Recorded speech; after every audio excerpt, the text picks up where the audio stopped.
In a world where people are always looking for safety, there are still places built right on the edge.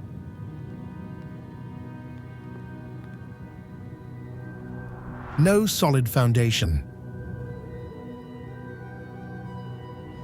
No safe walkways.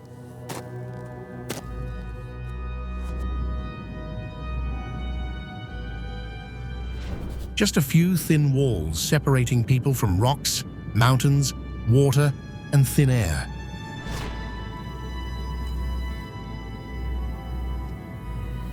There is a temple hanging off a cliff. A house standing all alone in the middle of a rushing river where the water could wipe it out at any moment. And a house sitting precariously on top of a mountain, suspended right between heaven and earth. Is it survival instinct pushed to the absolute limit, or the power of faith that makes people willing to live right on the edge? Welcome to our journey exploring the most dangerous houses on Earth, places that really shouldn't even exist.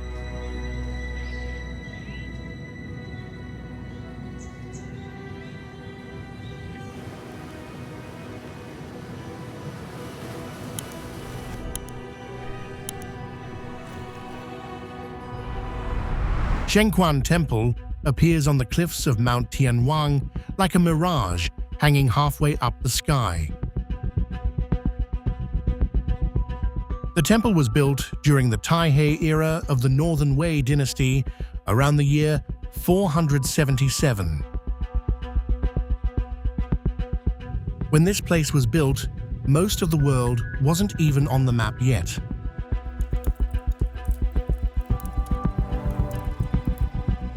The shrines cling tightly to the rock face. Wooden beams are driven halfway into the stone, holding the roofs up over the valley. Inside, clay statues still show the marks of centuries of worship. Every year, on the 19th day of the second lunar month, crowds of pilgrims climb the steep mountain paths, hugging the deep drop-offs just to pray in this place that feels completely cut off from the rest of the world.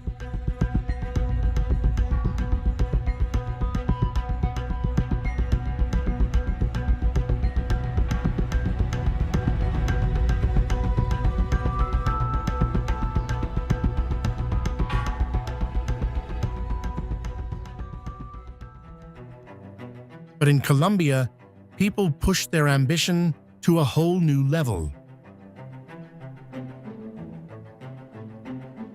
On top of El Peñón de Guatapé, about 220 meters above the ground, a small house stands totally alone, surrounded by wind and steep drops on all sides.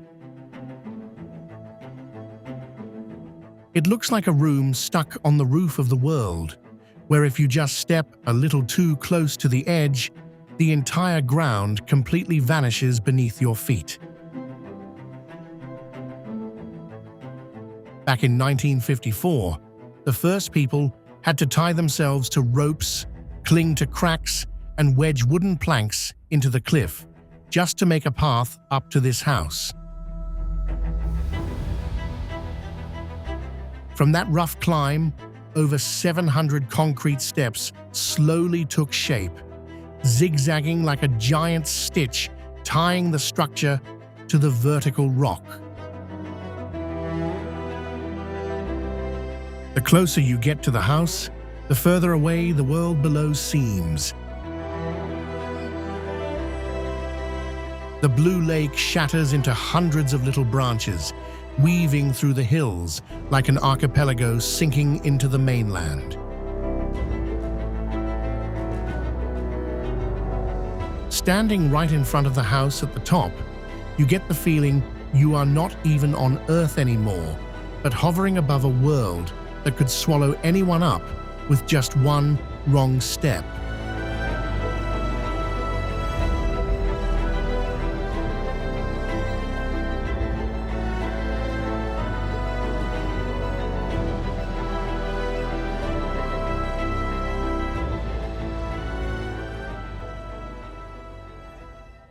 Meanwhile, in Germany, the scary part isn't weak ground. It is that the ground pretty much just stops right under the castle. Lichtenstein sits on the edge of the Swabian Alb plateau at an altitude of about 817 meters. Surrounded by green forests, its steep roofs, pointed towers, and Gothic windows make it look exactly like a castle, straight out of a fairy tale. But the main building is set right on the edge of a sheer cliff. The outer walls look straight down into the deep Ichaz Valley below. The castle was built between 1840 and 1842, inspired by the novel Lichtenstein.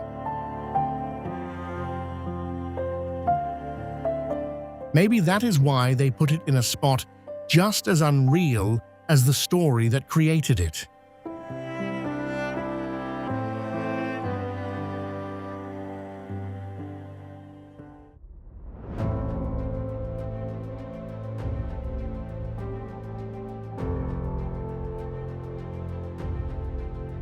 But behind that gentle look, the Dolomites open up to a totally different danger.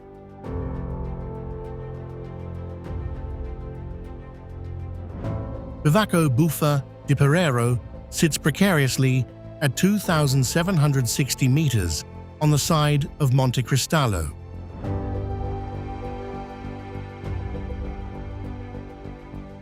From a distance, its low roof blends right into the grey cliff, while right in front of it is nothing but a bottomless drop.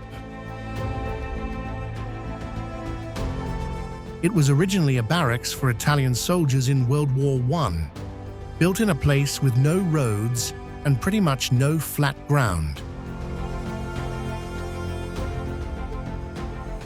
If you want to get inside, you have to cross the Ivano di Bona via Ferrata, edging along exposed rock ledges surrounded by strong winds and a massive drop. Because of that, this shelter can only be reached by climbers with enough skills to handle such a dangerous route.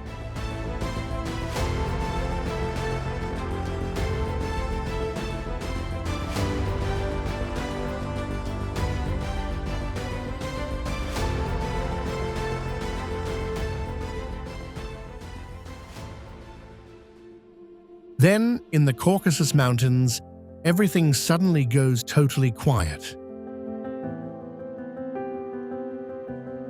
Deep in the Arguni Gorge, Shatili appears like a giant rock forgotten by time.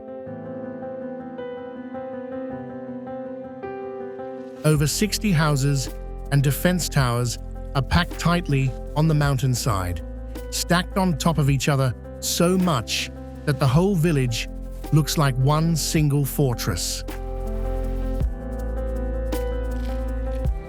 Inside, the thick walls, stairs, and hallways connect the houses into a closed-off maze.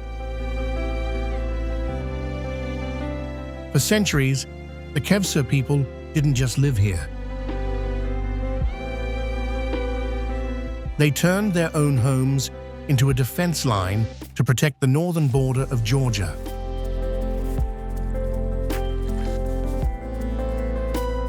Today, there is only one narrow road over the Datvishvari Pass, connecting Shatili to the outside world. When fog covers the mountains and winter blocks the way, this place goes completely silent again. After wars, isolation, and long snowy winters, Shatili really should just be ruins by now. But the stone towers are still standing, as if the whole village had to turn into a fortress just to survive.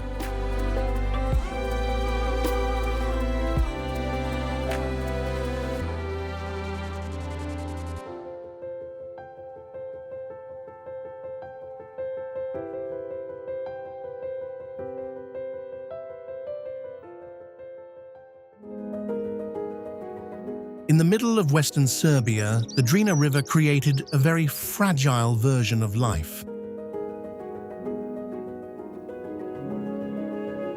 This is the Drina River House, a tiny wooden cabin standing all alone in the middle of the water. The story started back in 1968, when a group of local guys built a place to rest after swimming in the cold water. There is no bridge leading out here. No road, no garden, not even enough dirt to lay a foundation.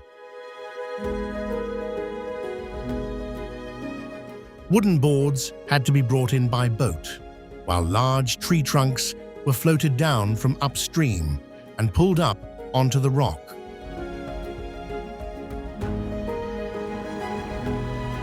Every flood season, the river rises right up to the floorboards, slamming into the walls, and it has actually swept the whole house off the rock multiple times.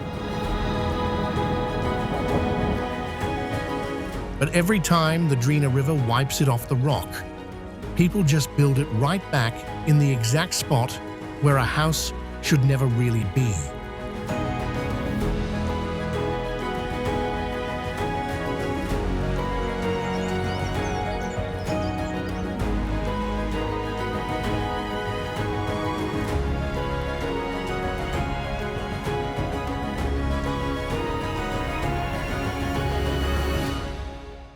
In the sacred valley of Peru, people turned a sheer cliff face into a place to spend the night.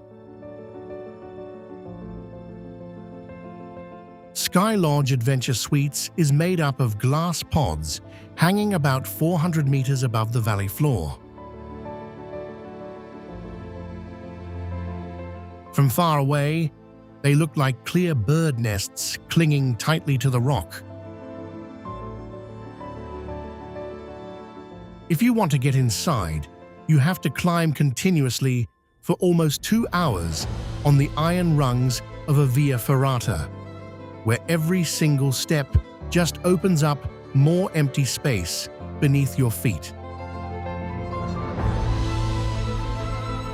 When the door on the roof of the pod closes, the whole world seems to disappear, leaving only rock, wind, and a massive drop surrounding the thin glass. Even leaving this place is nothing like any other hotel.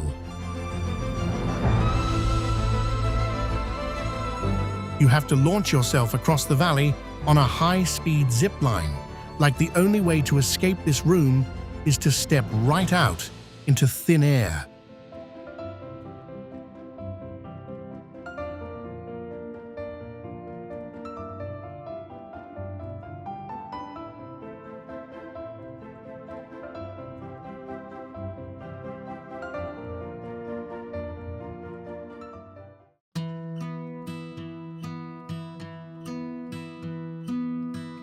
When the danger backs off, the world still doesn't get any more normal.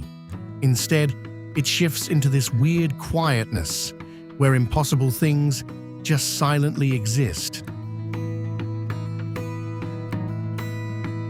Casa de Penedo shows up among the calm mountain slopes of Faith like a glitch left over from prehistoric times. Finished in 1974, this world-famous building is wedged right between 4 giant granite boulders, which act as the foundation, walls, and ceiling. Even weirder, The whole thing started with the roof, and then they closed up the empty space underneath. From a distance, it pretty much disappears into the landscape. It is only when you get close that the little windows show up, revealing that inside what looks like a lifeless rock, someone actually built a home and left it standing for over half a century.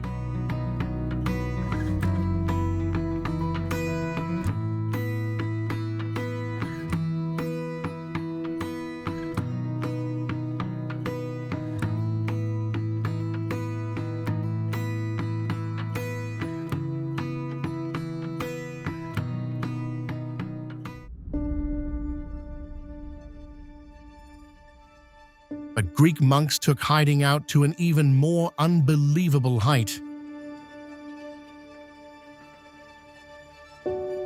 Right in the middle of the Thessaly plain, Meteora shoots up from the ground like a forest of giant stone pillars pointing straight into the sky. Wind and rain have worn away these sandstone blocks over millions of years, leaving behind rock peaks hundreds of meters high, almost totally separated from the world below. And right on those cramped rock faces, monasteries pop up like fortresses hanging in midair, completely defying gravity and logic. They weren't built just for the view. Back in the 14th century, when war and looting swept through the valleys, monks climbed up to a place where no army could easily reach them. They wanted to get far away from the chaos and closer to their faith. Back then, there were no roads, no stairs.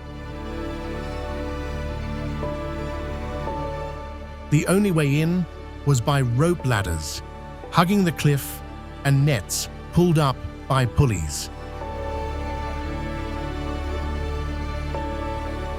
Food, water, building materials, and even the people themselves had to dangle over the abyss on every single risky trip. Just one snapped rope could end it all. But they kept on building, wall by wall, roof tile by roof tile, until monasteries popped up on rock peaks where no building should ever exist. Today, stairs connect Meteora to the ground. But looking up from below, this place still looks like another world, floating in the sky, pretty much untouchable.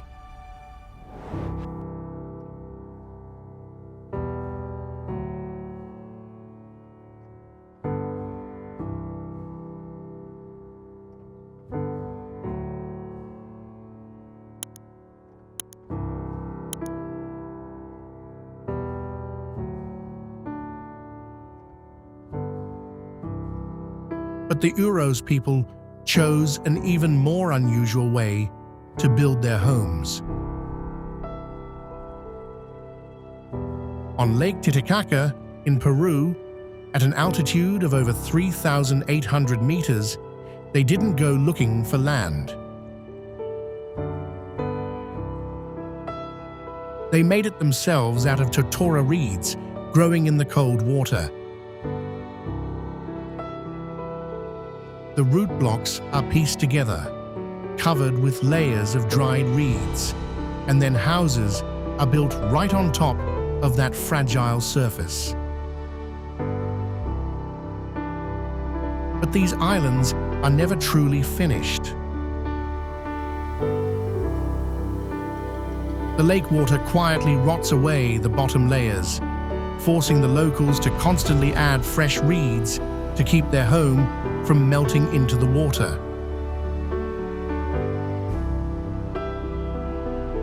And when the Meteora dries out, just one tiny spark could burn down the whole house and the very ground holding it up.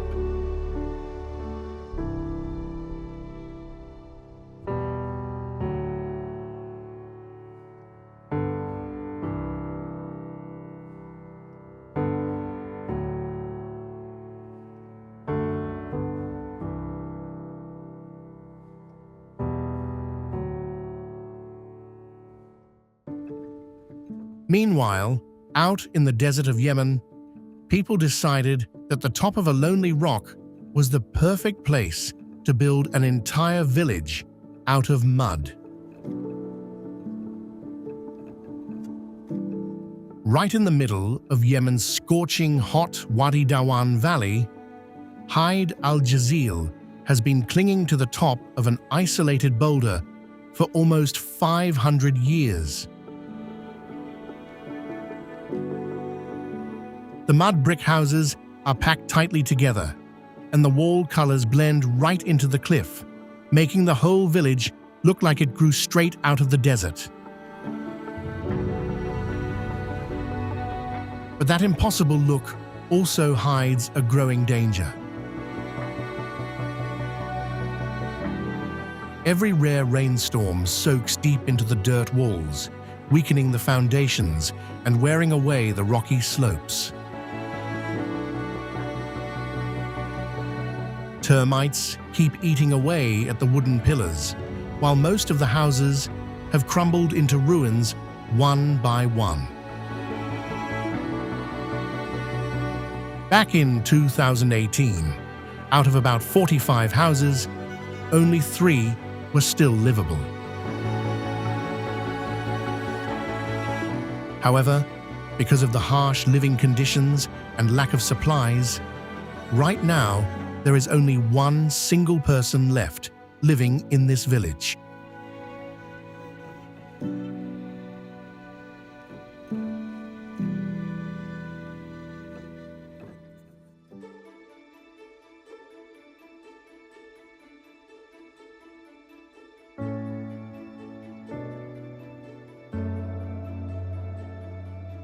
Over in Turkey, nature hides an architectural illusion of its own. Since at least the 4th century, people have carved Göreme deep into the cliffs of the Cappadocia region. They carved homes, storage rooms, and places to pray right into the soft, volcanic rock pillars. It turned the whole valley into a world that is half natural, half man-made. From a distance, the little windows opening up in the stone towers make this place look like a totally surreal settlement. But that beauty comes from the exact same force that is quietly destroying it.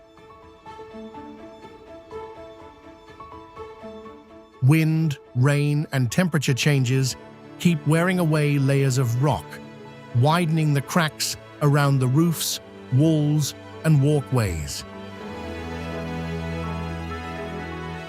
Here, the house and the mountain are one and the same. If the rock gets weak, the whole shelter is in danger. But for generations, people have kept living in those cool rooms, like they have learned how to live inside something that time just won't stop taking back.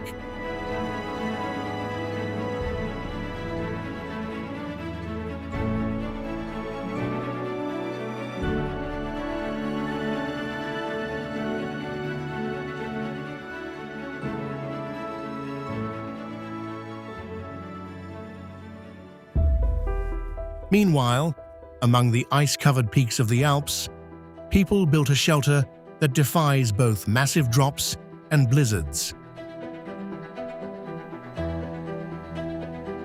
Up at 2,835 meters on the Italian side of the Mont Blanc Massif, the Gervasutti Refuge sticks out of the cliff like a spaceship pod stuck in the ice and snow. To get here, climbers have to conquer over 1,200 meters of elevation, crossing bare rock, glaciers, and crevasses that might be hidden by snow. Just one wrong step is enough to turn the trip into a disaster. There is no road to bring materials up here.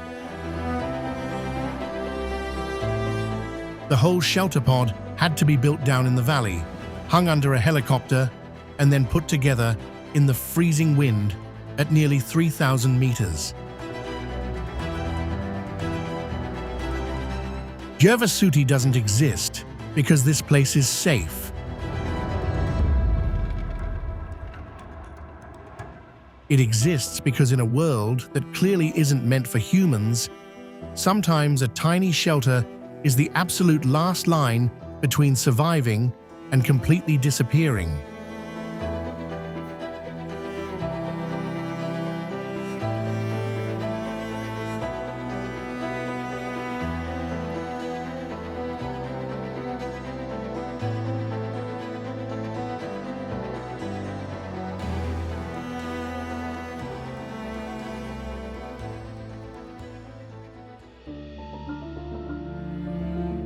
But calm water sometimes hides the most fragile foundation of all. In western Ghana, right in the middle of the Amanzuli wetlands, Nzulezo shows up like a forgotten village on the water. For centuries, the whole community has been living in houses built on wooden stilts driven into the swamp floor. According to legend, their ancestors migrated from Mali back in the 15th century.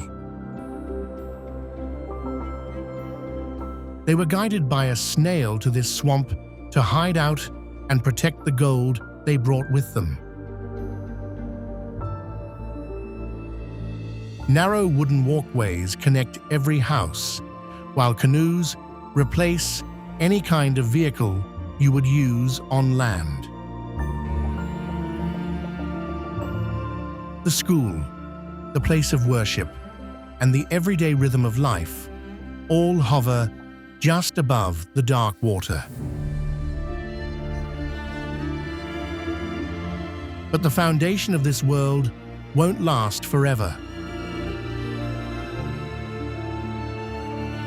The wooden stilts have to be constantly fixed up and replaced before moisture, time, and the water currents make them too weak.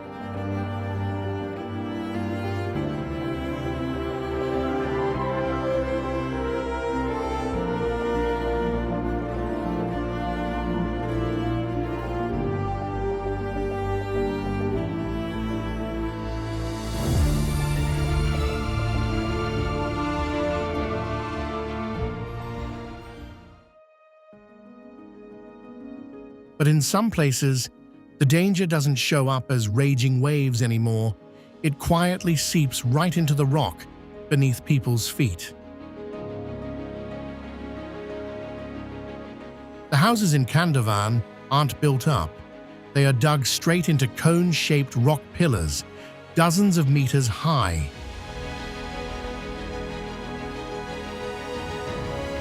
Inside are bedrooms, storage rooms, and stacked staircases, where multiple generations still light fires to get through the harsh winter. But the exact same rock that is soft enough for people to turn into a home hides a silent threat. It is porous, soaks up water, and weathers away easily. Every time water gets into the cracks and freezes, the rock around the house cracks open from the inside out. In Kandovan, a crack doesn't just ruin a wall, because that wall is the entire rock. Even so, through a weathering process that has never stopped, life goes on.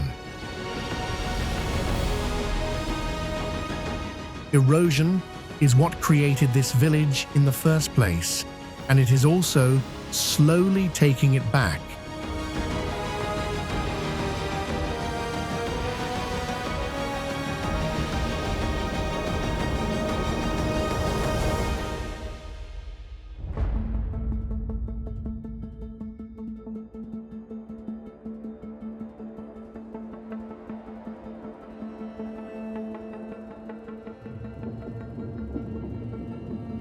But just before that uneasy feeling fades, the path leads people even higher, to a place where faith clings to the cliff and reaches right up into the clouds. At an altitude of over 3,000 meters, on a sheer cliff above the Paro Valley, Taktsang appears like a cluster of white monasteries hanging among the clouds of Bhutan. The main complex was built in the late 17th century, wrapped around a sacred cave tied to Guru Padmasambhava, who is believed to have flown here on the back of a tigress. Paro Taktsang is considered one of the most sacred spiritual and cultural symbols of Bhutan. Back in 1998, a fire actually burned down a large part of the monastery and took the life of a monk. But the Bhutanese people didn't give up on that cliff. They rebuilt Paro Taktsang right on the old foundation, as if faith alone kept this building floating in the sky, in a spot where nothing should be able to exist.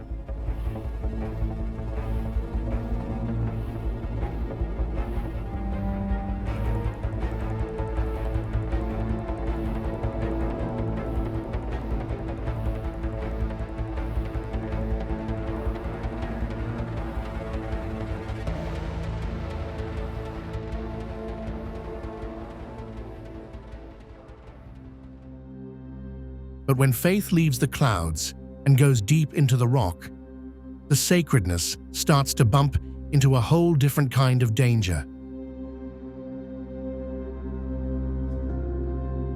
Hidden deep inside the Lungnak Valley in the Zanskar region, the Phuktal Monastery pops up like a giant beehive, growing straight out of a cave mouth on the cliff face. Rooms made of mud, wood, and branches stack their way down the deep gorge, sitting right above the freezing cold Tsarap River, rushing through the rocks. Inside those walls that look so fragile are shrines, kitchens, libraries, and living quarters for dozens of monks. An entire community has survived in rooms that had to find their own grip on a surface that was never meant for building. But the deep drop underneath isn't even the biggest threat. The very cave roof that protects them could cave in at any second. In 2025, rocks from the ceiling fell right into the main hall and storage rooms, burying all their supplies. Even before that, floods from the river below actually washed away the monastery's school. Caught right between a mountain that could crush it and a river that could wash it all away, Phugtal looks like it shouldn't even be here. But for centuries, the sound of chanting has kept echoing from that exact cliff.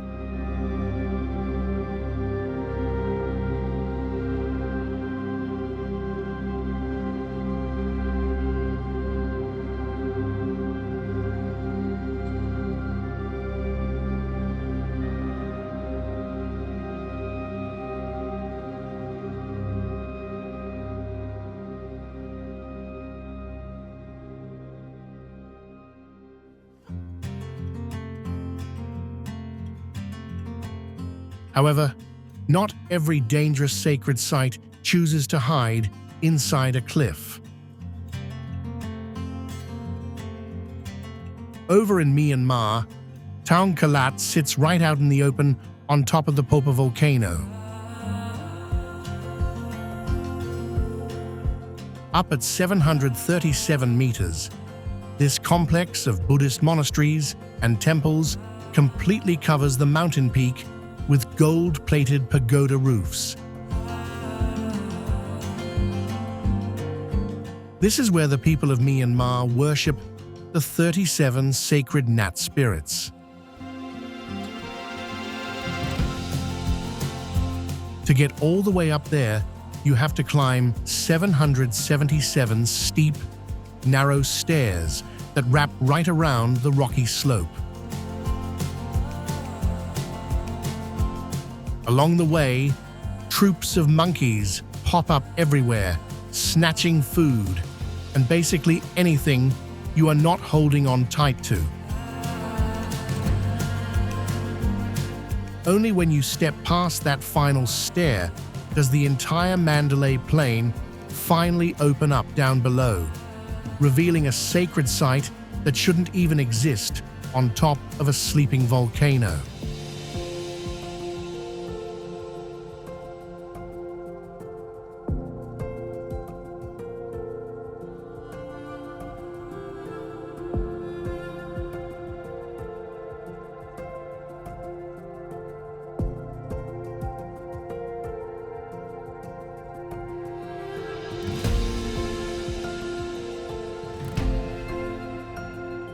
Meanwhile, out in the Imereti region of western Georgia, another home exists in a spot where it feels like humans could never even reach.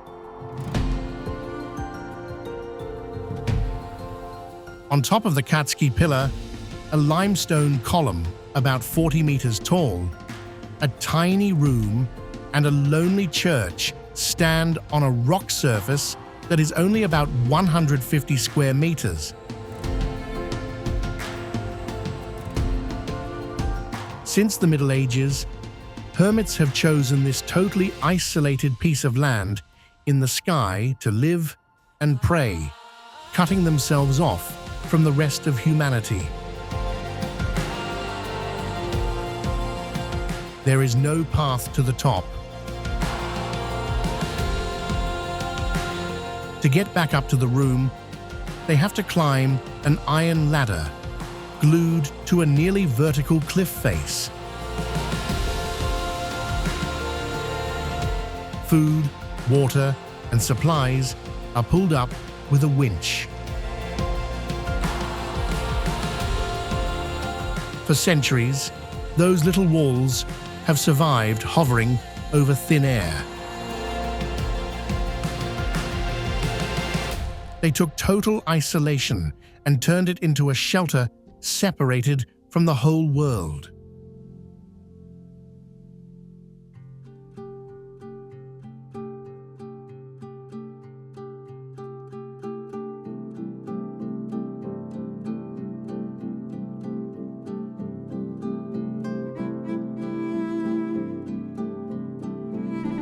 And the final place is going to show just how thin the line between faith and falling really is. Abuna Yamata-gu is carved right into a vertical cliff standing 2,580 meters high. Because of this, it has created one of the most dangerous pilgrimages in the entire world.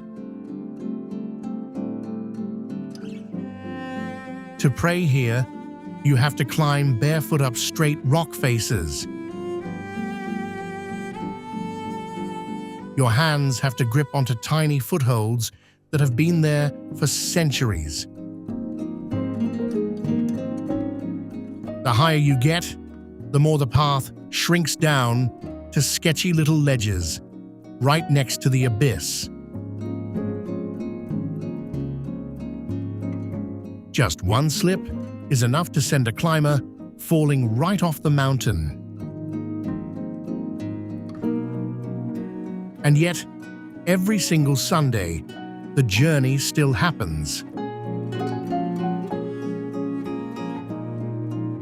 Inside, ancient frescoes still shine bright, right in the pitch dark.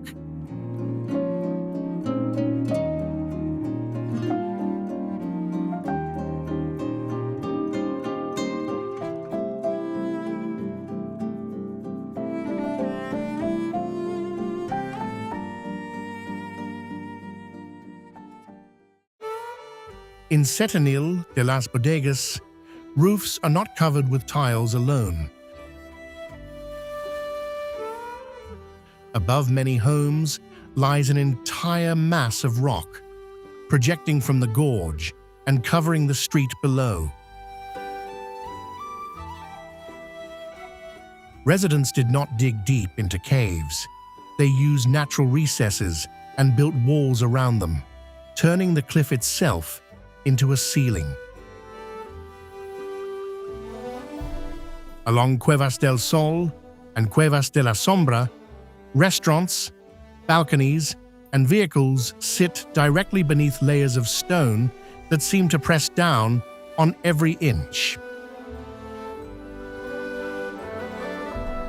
The rock helps keep interior temperatures more stable through heat and cold.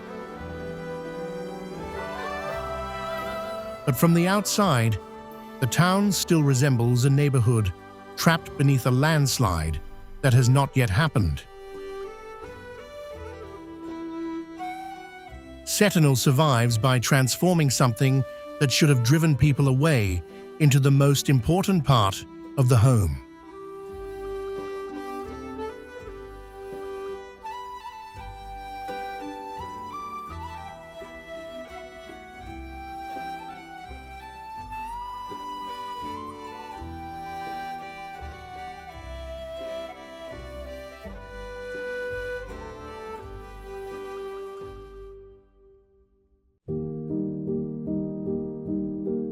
Oymyakon turns an ordinary house into a survival system in a land of extreme cold.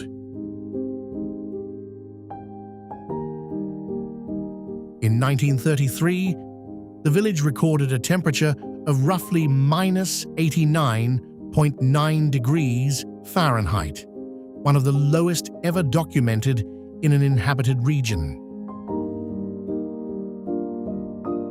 Under these conditions, walls, doors, and heating systems are no longer about comfort. They are defensive barriers that keep the outdoor air from entering every room. Vehicles can be difficult to start, water freezes rapidly, and remaining outside for too long becomes a genuine threat. Even a prolonged failure in the heat supply can gradually strip a shelter of its ability to protect the people inside. The houses of Oymyakon may look quiet, but every winter they must withstand an environment that allows no room for error.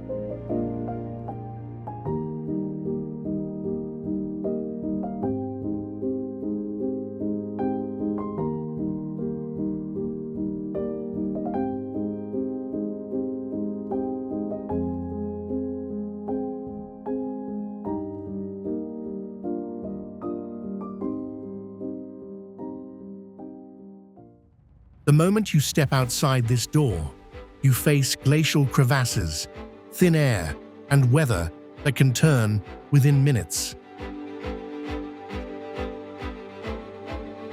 This chapel stands atop a volcanic rock pillar rising roughly 279 feet, separated from the ground like an enormous stone needle. The structure was built in 969, and the route to the top consists of 268 stone steps winding around the rock. The higher the climb, the smaller the rooftops below become, while the wind and open space expand in every direction. The summit is barely wide enough to support the chapel, making the entire structure appear misplaced in a location never meant for human beings. It has survived for more than 1,000 years. Yet every aerial view still creates the feeling that without the stone pillar beneath it, the entire structure would have nowhere left to stand.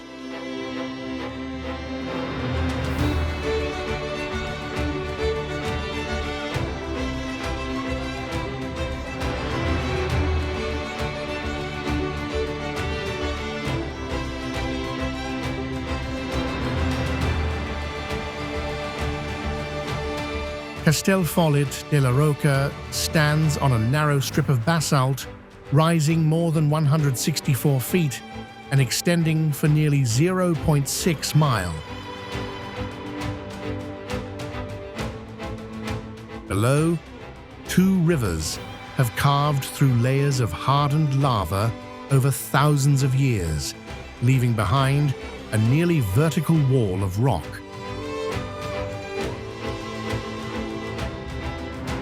Above that wall sit houses, tiled roofs, and streets running close to the edge. From a distance, the entire village resembles a row of buildings, balancing on a thin blade of stone. There is no wide buffer between everyday life and the drop below. The same basalt foundation supporting the village is continually exposed by the erosive force of the rivers.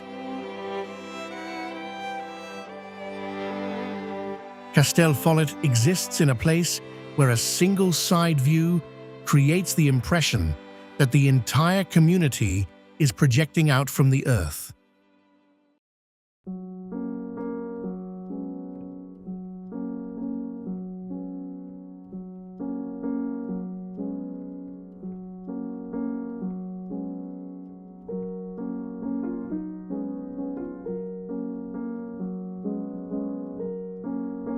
Refuge des Cosmiques is not a mountain lodge surrounded by gentle scenery. It stands on a rocky ridge at roughly 11,854 feet, overlooking the Vallée Blanche Glacier near Mont Blanc. To reach it, climbers must leave the Aiguille du Midi station, carry glacier equipment, and cross a ridge that can become narrow and completely exposed to the open air. Surrounding the refuge are deep snow, glacial terrain, and mountaineering routes intended only for those who are properly prepared. Inside, there are beds and food. But beyond the door lie strong winds, thin air, glacial crevasses, and weather that can change with little warning.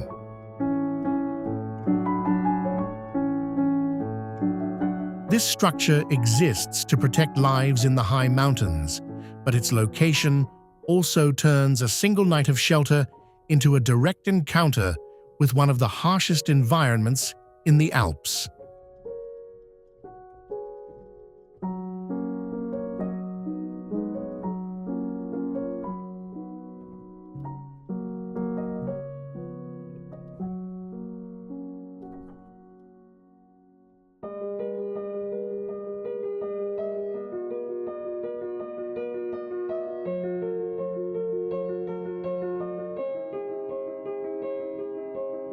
Dankar looks like a village built on the last piece of ground remaining after a massive collapse.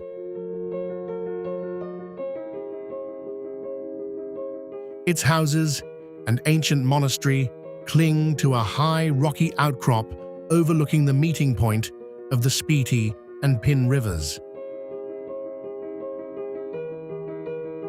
The earth-colored walls nearly merge with the cliffs, causing the boundary between the buildings and the rock beneath them to disappear. But this solid appearance conceals a serious problem.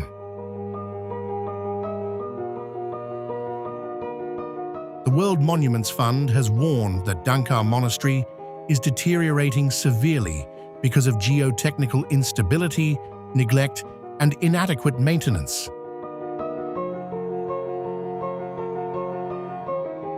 At an elevation of nearly 12,776 feet, weather and time continue to test its fragile foundation.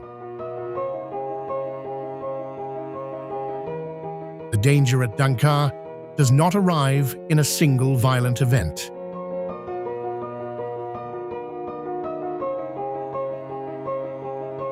It advances slowly as the ground holding the entire structure upright becomes increasingly unstable.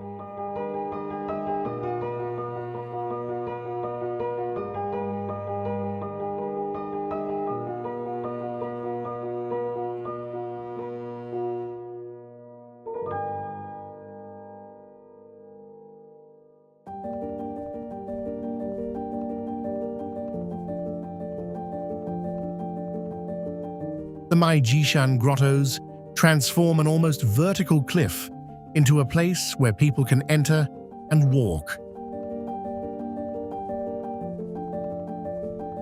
Across a rock face, rising between roughly 98 and 262 feet, 194 caves were carved into multiple levels, preserving more than 7,200 statues and approximately 10,764 square feet of murals. These caves were once connected by wooden walkways and bridges fastened directly to the cliff. Today, a system of stairways carries visitors upward, but the sensation of hanging in mid-air never disappears. On one side are cave entrances and Buddhist statues. On the other is open space, dropping directly toward the forest below. The area has endured earthquakes and fires, yet much of the heritage still clings to the mountainside. Maijishan survives as a structure where every step serves as a reminder that solid ground was left far below.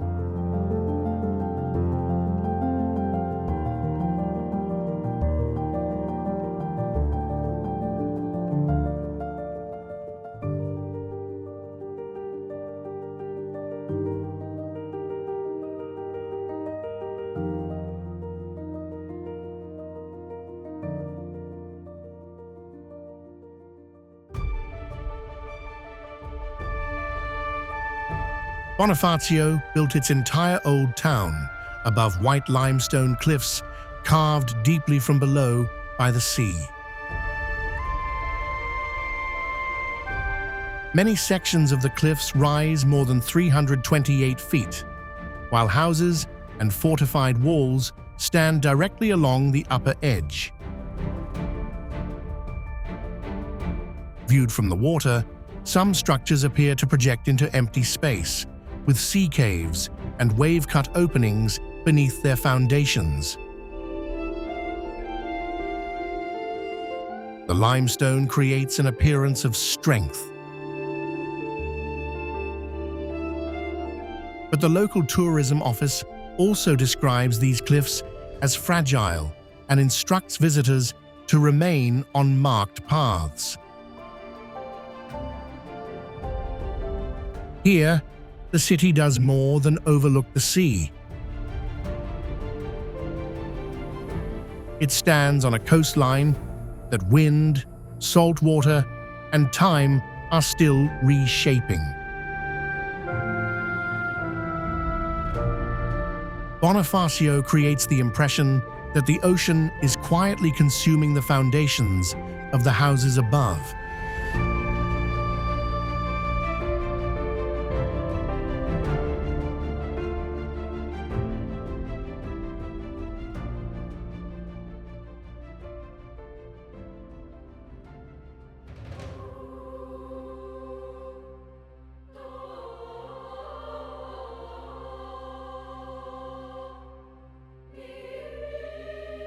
Aogashima is home to a community living inside the structure of a volcano that Japan continuously monitors.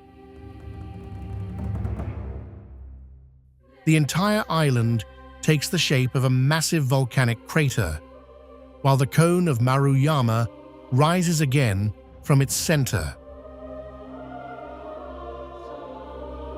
A series of eruptions between 1780 and 1785 burned dozens of homes and reshaped the central part of the island.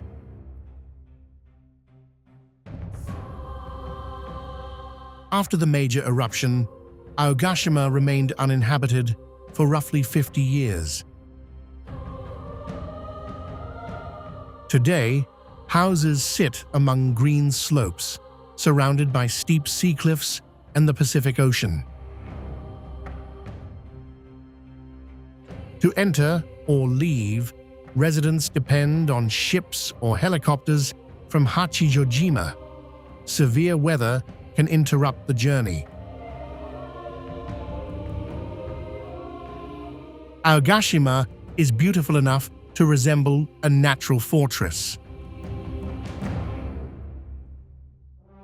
But the entire village is still living directly on the body of a volcano in the middle of the sea.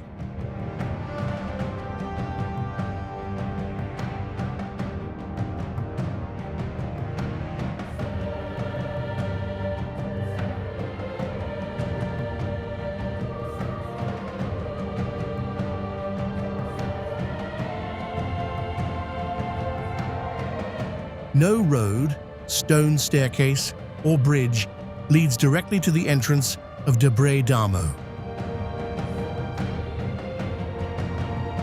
The monastery stands atop an isolated table mountain in Tigray, surrounded by sheer cliffs that form natural defensive walls. To reach the summit, visitors must grip a leather rope and climb nearly 50 feet up an almost vertical rock face, while monks above help pull them upward. Climbers are often secured with an additional rope around the body, but the entire process still takes place between the cliff and open air.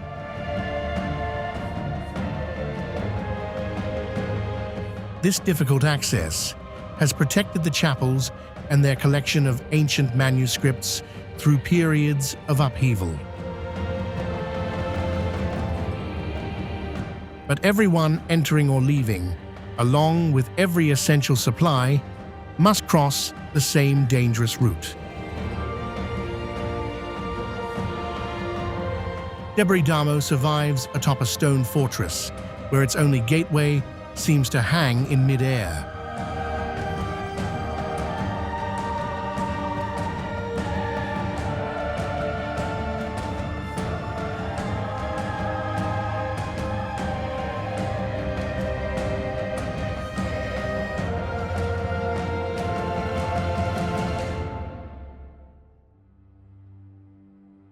from cliffs and rivers to mountain peaks piercing the clouds.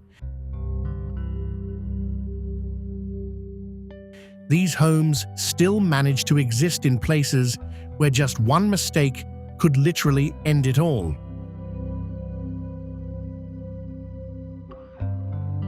They don't prove that humans beat nature. They just show how far we are willing to go to turn a place that shouldn't even exist into a home.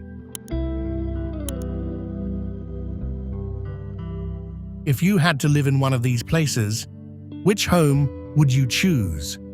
Leave your answer down in the comments. And make sure to hit like, subscribe to the channel, and turn on the notification bell so you don't miss out on any of our next crazy adventures.